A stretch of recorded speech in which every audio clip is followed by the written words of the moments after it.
everybody. Good morning, everyone. My name is Akil Davis, Assistant Director in Charge of FBI Los Angeles. I'm going to announce our speakers in order. It will be First Assistant United States Attorney Bill Asaley, myself, then Chief of Police Jim McDonald, Sheriff Robert Luna, and then Chief of Police for Palm Springs Police Department. So without further, I'm going to turn over to the United States Attorney. Thank you. Thank you. Good morning, everyone. I'm Bill Asaley. I'm the head of the U.S. Attorney's Office for the Central District of California. Over the weekend, my office, along with the FBI, arrested members of a far-left, anti-government domestic terror cell who self-identify as the Turtle Island Liberation Front. The individuals were arrested on Friday, December 12th, when the group attempted to construct and detonate IEDs out in the desert. In addition to the arrests, we executed several search warrants throughout the nation. I want to thank our partners at the U.S. Attorney's Office for the Western District of Louisiana, U.S. Attorney Zach Keller, and the U.S. Attorney for the District of Massachusetts, Lee Foley, for providing valuable assistance over the weekend with a very complex and coordinated search warrants that were done. The charges we are announcing today stem from the defendants and their co-conspirators' detailed, coordinated plot to bomb multiple U.S. companies on New Year's Eve. Thankfully, that plot has now been foiled thanks to the hard work of the FBI and the Department of Justice. This investigation was initiated in part due to the September 2025 executive order signed by President Trump to root out left-wing domestic terror organizations in our country, such as Antifa and other radical groups like the Turtle Island Liberation Front. As the president made clear, recent attacks across the country have highlighted the grave threats posed by these far-left domestic terror groups. These threats are sophisticated, organized campaigns of targeted intimidation, radicalization, threats, and violence designed to silence opposing speech, limit political activity, and direct policy outcomes and prevent the proper functioning of a democratic society. In direct response to the President's order, the Attorney General issued a memo to our offices implementing and mobilizing federal law enforcement to prioritize and counter domestic terrorism and political violence investigations. As a result of those directives, we built this case. Both my office and the FBI have invested substantial resources into investigating and charging these organizations. And if anyone does not believe that members of these groups are organized, sophisticated, and extremely violent, let me tell you about the plot in this case. The four defendants are Audrey Carroll, 30 years old. The pictures, I think we have them somewhere. We'll put them up here. Audrey Carroll, 30 years old. Zachary Aaron Page, 32. Dante Gaffield, 24. And Tina Lay, 41. Each from the Los Angeles area. Each is charged with conspiracy and possession of an unregistered destructive device in violation of Title 26, United States Code Section 5861D. We intend to file additional charges in the coming weeks as we finish reviewing the evidence. The defendants are all radical anti-government members of the Turtle Island Liberation Front, which, according to their own social media, is an anti-capitalist, anti-government movement that calls for their associates to rise up and fight back against capitalism. One of the leaders of the organization, defendant Audrey Carroll, helped organize an even more radical faction of the group called the Order of the Black Lotus.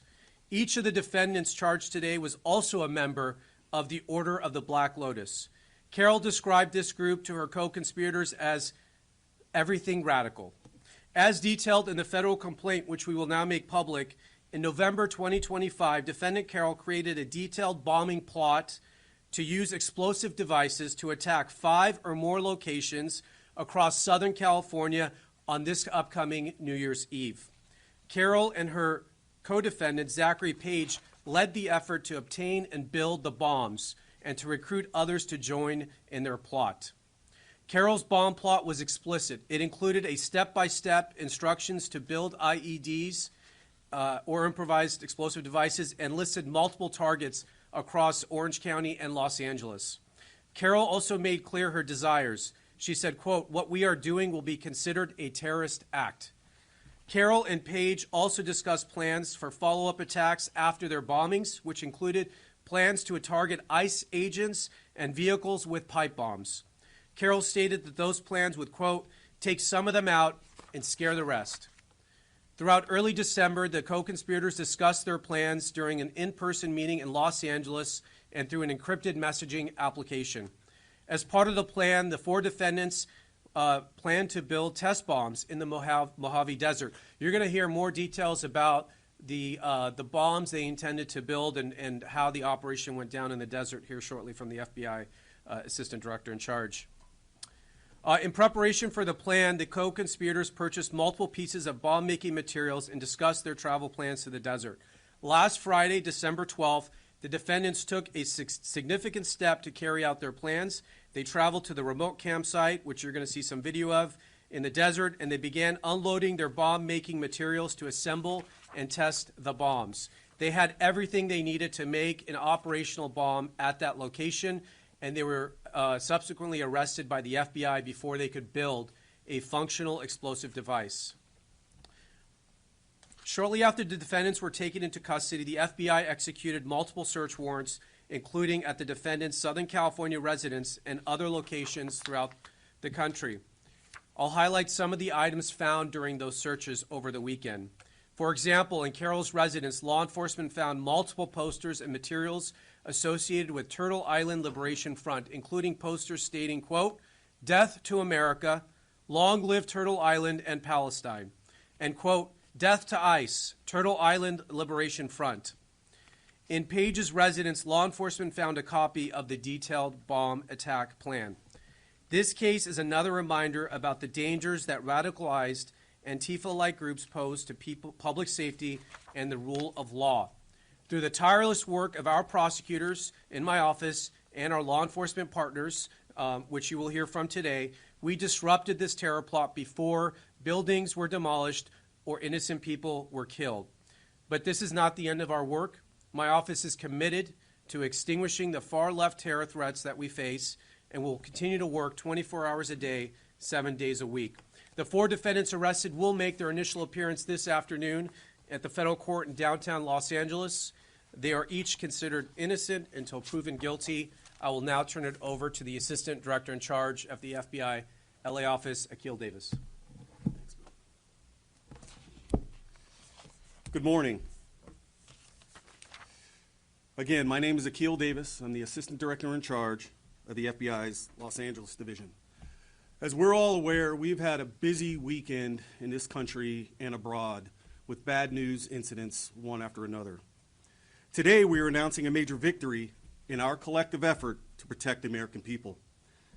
The FBI's Joint Terrorism Task Force intercepted a scheme by members of a violent extremist group we believed determined to detonate explosives at multiple businesses on New Year's Eve. Last Friday, the FBI arrested 4 of those subjects near 29 Palms in San Bernardino County while they planned and rehearsed their attack. The 4 subjects are members of a radical faction of the Turtle Island Liberation Front, TILF, a violent, homegrown anti-government group. The subject arrested envisioned planting backpacks with improvised explosive devices to be detonated at multiple locations in Southern California, targeting U.S. companies. These bombs were to blow up at the same time on midnight this New Year's Eve. The plan stated that the IEDs would be complex pipe bombs. It included instructions on how to manufacture the bombs and contained guidance on how to avoid leaving evidence behind that could be traced back to them. Our investigation uncovered evidence in that the group would test the explosives in the desert, and we're going to show footage of that here in a second. We learned that the alleged co-conspirators had recently started acquiring precursor chemicals and other items necessary to accomplish this task. In recent days, the alleged co-conspirators discussed plans to travel to the desert on the 12th to detonate the explosives. Knowing this, the FBI's JTTF and the FBI Los Angeles field office staged multiple SWAT teams, special agent bomb technicians, our evidence response team, along with the FBI's elite hostage rescue team in the desert to disrupt this plan before any harm could occur. Because of this, we were able to disrupt their plan. All 4 group members were taken into custody without incident. The TILF Instagram account publicly posts content that advocates for violence against United States officials. A recent post called for a revolution and asked for supporters to organize and be ready.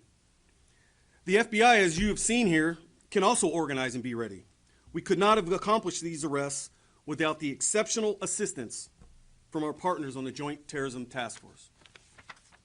I specifically want to thank the following agencies, as you see up here today: the Los Angeles County Sheriff's Department, the Los Angeles Police Department, the Palm Springs Police Department, along with the San Bernardino County Sheriff's Department.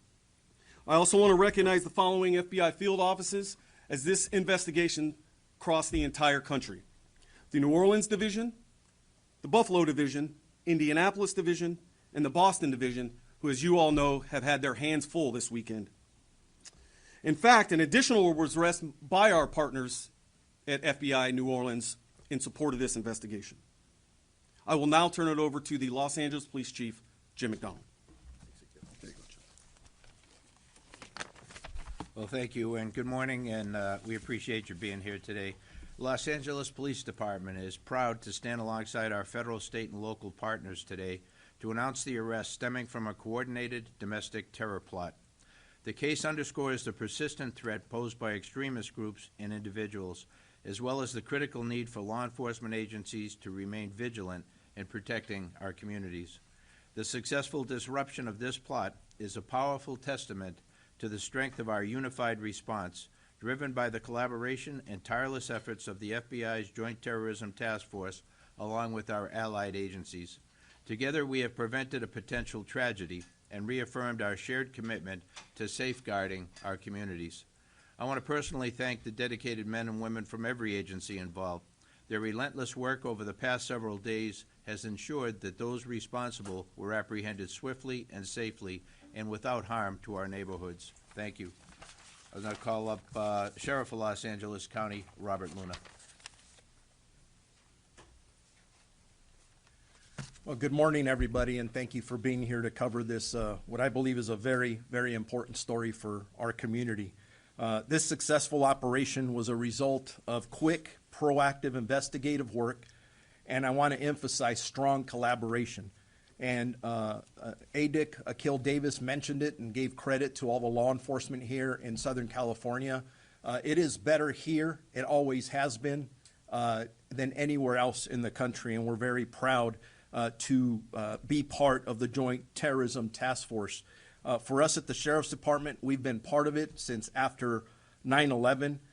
Their ability to share intelligence across multiple agencies, investigating threats like this one, is second to none anywhere else. The way we coordinate with partner agencies and act quickly was critical to the success of this operation.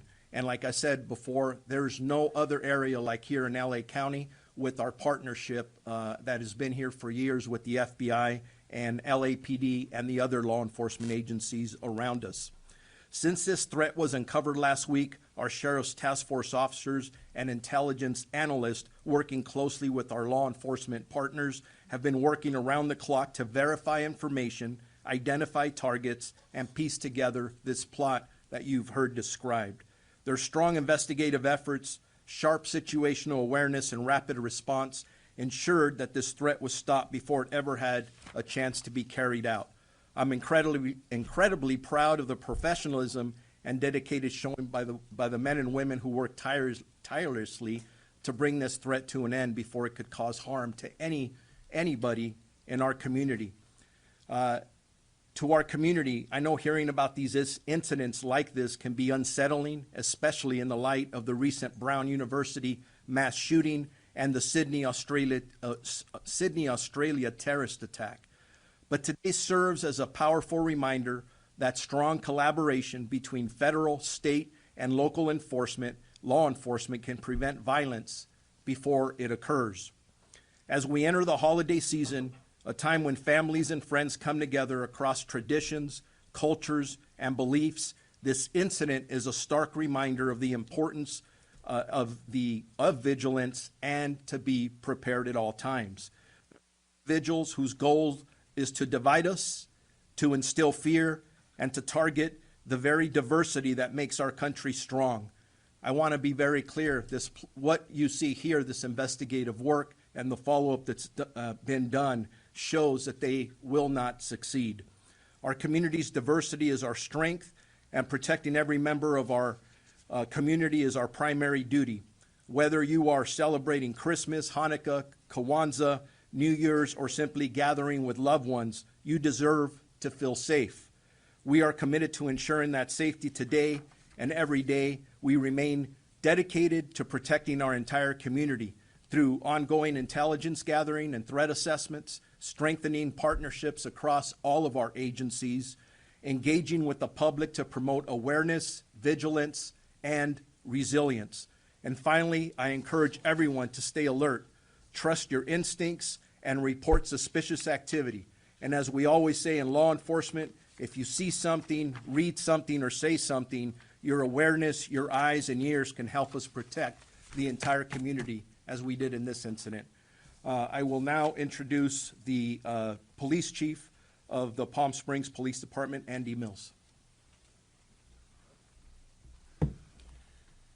Well, good morning, and first of all, thank you so much, Assistant Director Davis, for the spectacular job that the FBI did on this case.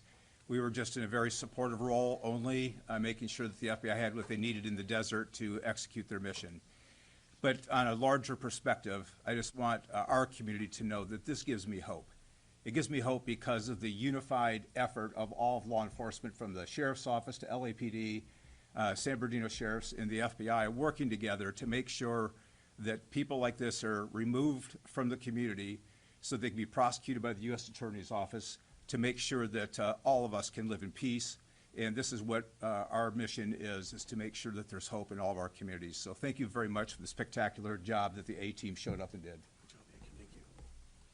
Yeah, I just want to reiterate that obviously there's some disagreements amongst our agencies over things like immigration enforcement, but when it comes to other areas of law enforcement where it matters to keep the public safe, whether that's protecting the girls on Figueroa Street or the Palm Springs investigation, there is no gap in the cooperation between the federal government and local government, and we do thank the sheriff, the police chiefs for your valuable assistance. It would be very difficult for us to do a lot of what we do without their assistance, so I do want to thank you, each and every one of you.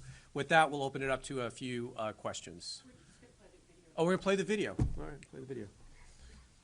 And this is, the video is, do you want to describe the video? Yeah, I'll describe the video. So, as I mentioned in my talking points, on December 12th, a group of individuals, again, members of this anti-government group, traveled out to the desert to test their explosive devices. They had precursor chemicals there, and they were going to create these bombs in the desert. What they are starting to do is put their chemicals and wares and the components out on the table there. This footage that you're watching is from our surveillance plane, and then what happened after this is the Los Angeles FBI SWAT team, along with the FBI's hostage rescue team, moved in and arrested all 4 subjects without incident. So now we'll take some questions. Yeah, we're not naming the victim companies, but I'll generally describe them as logistics centers. You can think of like Amazon-type logistics centers, but we're not naming the specific companies at this time. Can you elaborate on the locations? There were at least 5 locations that they intended to target within Orange County and Los Angeles County. Again, we're not giving out the specific sites, but they were willing and wanting to do more if they could recruit more members to their radical efforts there. You mentioned the arrest in New Orleans. Do you guys think that there are other people involved? And you mentioned some other locations. There are definitely more members to this group. As far as who was specifically involved in this New Year's Eve terror plot, we believe we've arrested all the members who were specifically involved in that particular plot. We did execute search warrants to people who are also part of this group. As we review that evidence, if we determine that there are any other individuals who knew about this or provided any assistance, we will obviously be charging them as well. Person arrested in Louisiana is not directly tied to this incident, but he is a member of this group. And when they executed the search warrant out there, he posed a great threat to the agents. He threatened the agents, and so that's why he's under arrest. Do you believe the warning would have happened on New Year's Eve, or do you think there's many others that are still planning to go forward with something? Well, obviously, the FBI has a very robust national security investigators. They look out for domestic terrorism as well as international terrorism. Do you want to talk more about your activities with the Joint Terrorism Task Force? So this investigation is ongoing, as the United States just stated. Members of this group or associates of this group or any collaborators in this group, we are looking at as a result of this investigation. To answer your question, we do believe that we have disrupted this plot for New Year's Eve, but like I said, the investigation is ongoing. As far as we're always looking. We're always looking for other people who might be plotting or doing this. And let this be a warning. If you can avoid being detected by the FBI or the federal government, if you think you're going to be able to design one of these plots, think again. We have very sophisticated, experienced agents, and we will find you, and we will infiltrate you, and we will arrest you, as we did with this group. They didn't see it coming, and each and every one of them is right now in custody. So we're very proud of the work done by the agents.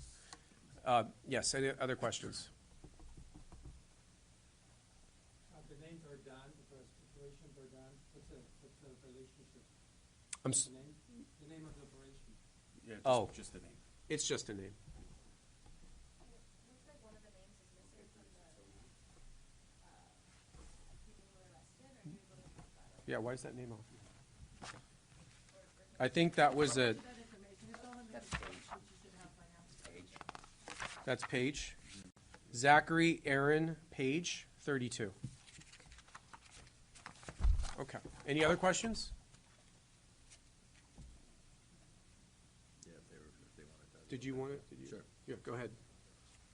Good morning, everybody. It's Captain Mike Land from Media Relations Division. As I discussed earlier with you guys, the chief has agreed to give you an update on the tragedy at the Reiner family home. Just understand this is based on some updates of the tireless work of our investigators from last night and through the night. We're still at the very early stage of this investigation, but again, Chief's prepared to answer any questions and give you a brief update. Thank you. No, thank you. Thank you, Captain Bland. As he said, the information at this stage is still limited, but I'll share what we can. First of all, our hearts go out to the family and friends of the Reiners, a tragic incident. Yesterday at December 14th, about 3:40 in the afternoon, LAPD responded to a residence, the residence of Rob and Michelle Reiner, located in West Los Angeles Division. At that location, they found two deceased adults, a male and a female. Through the night, working with the coroner's office, they were able to identify them definitively as Rob and Michelle Reiner. We have our robbery homicide division handling the investigation. They worked throughout the night on this case and were able to take into custody Nick Reiner, a suspect in this case. He was subsequently booked for murder and is being held on $4 million bail. Pretty much that's what I can share at this point, but again, a very, very tragic incident. Can you talk about, I know Deputy Hamilton talked about the search warrant, how important that was because of something inside. Can you talk about where that played a role in this and what you guys needed in order to enact this? Yeah, you know, we use search warrants to be able to further our investigation, as you know, on all of these cases. I wouldn't be in a position to talk specifically about what the object of the search warrant was, but it's a critical piece of our investigations to be able to ensure down the road a prosecution.